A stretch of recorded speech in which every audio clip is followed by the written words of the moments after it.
जंतर मंतर पर आरक्षण सुधार को लेकर हुए प्रदर्शन के बाद अब इसकी सियासी गूंज लगातार तेज होती जा रही है। एक तरफ प्रदर्शनकारी छात्र और युवा आरक्षण व्यवस्था में बदलाव की मांग को लेकर सरकार तक अपनी बात पहुंचा रहे हैं, तो वहीं दूसरी तरफ विपक्ष के बड़े चेहरे इस आंदोलन और इनकी मांगों पर खुलकर सवाल उठा रहे हैं। समाजवादी पार्टी के चीफ अखिलेश यादव हों, फिर चाहे भीम आर्मी चीफ चंद्रशेखर आजाद, आरक्षण के मुद्दे पर बीजेपी पर सीधा हमला बोल रहे हैं। आरोप लगाया जा रहा है कि आरक्षण सुधार के नाम पर आरक्षण खत्म करने की साजिश रची जा रही है।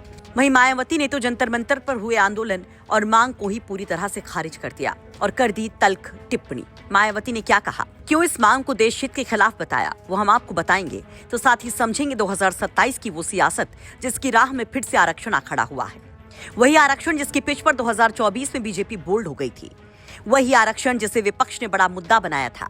नतीजा ये हुआ कि बीजेपी पूर्ण बहुमत से दूर रह गई। उत्तर प्रदेश में सीटें आधी हो गई। लेकिन इसकी शुरुआत कहां से होती है, पहले वो समझिए। दरअसल 21 अगस्त को दिल्ली के जंतर मंतर पर आरक्षण सुधार आंदोलन के बैनर तले बड़ी संख्या में छात्र और युवा जुटे थे। प्रदर्शनकारियों की मांग थी कि जातिगत आरक्षण व्यवस्था में बदलाव किया जाए और आरक्षण का आधार जाति के बजाय योग्यता या आर्थिक स्थिति को बनाया जाए। प्रदर्शनकारियों का तर्क है कि सरकारी मदद का लाभ उन लोगों तक पहुंचना चाहिए जिन्हें वास्तव में इसकी जरूरत है। इसी दौरान जंतर मंतर पर पुलिस कार्रवाई को लेकर भी विवाद खड़ा हुआ। प्रदर्शनकारियों को मौके से हटाया गया, कई लोगों को हिरासत में लिया गया। पुलिस की कार्रवाई के कई वीडियो भी सामने आए।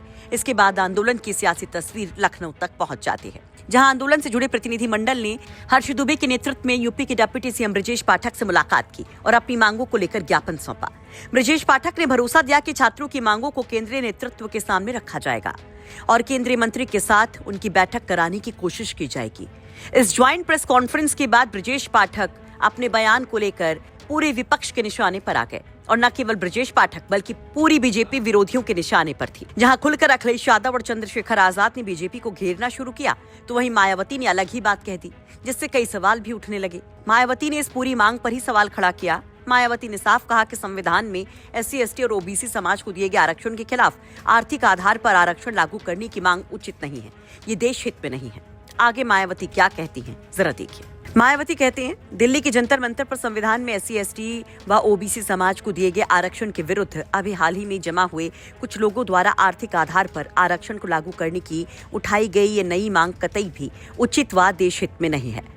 उन्हें आरक्षण के संबंध में ऐसा कोई कार्य नहीं करना चाहिए जिससे समतामूलक समाज, विकसित व सम्मानित देश बनाने के संवैधानिक कार्यों को आघात पहुंचे। वैसे भी देश में सदियों से जातिवाद की अमानवीयता का शिकार हो रहे SC, ST व OBC समाज के लोगों हेतु संविधान में की गई आरक्षण की व्यवस्था के बारे में परम पूज्य बाबा साहेब डॉक्टर भीमराव अंबेडकर का ये कहना था कि जातिवाद का परित्याग ही सबसे बड़ी देशभक्ति है। अतः लोग सही देशभक्ति का परिचय ज्यादा दें तो यही उचित होगा।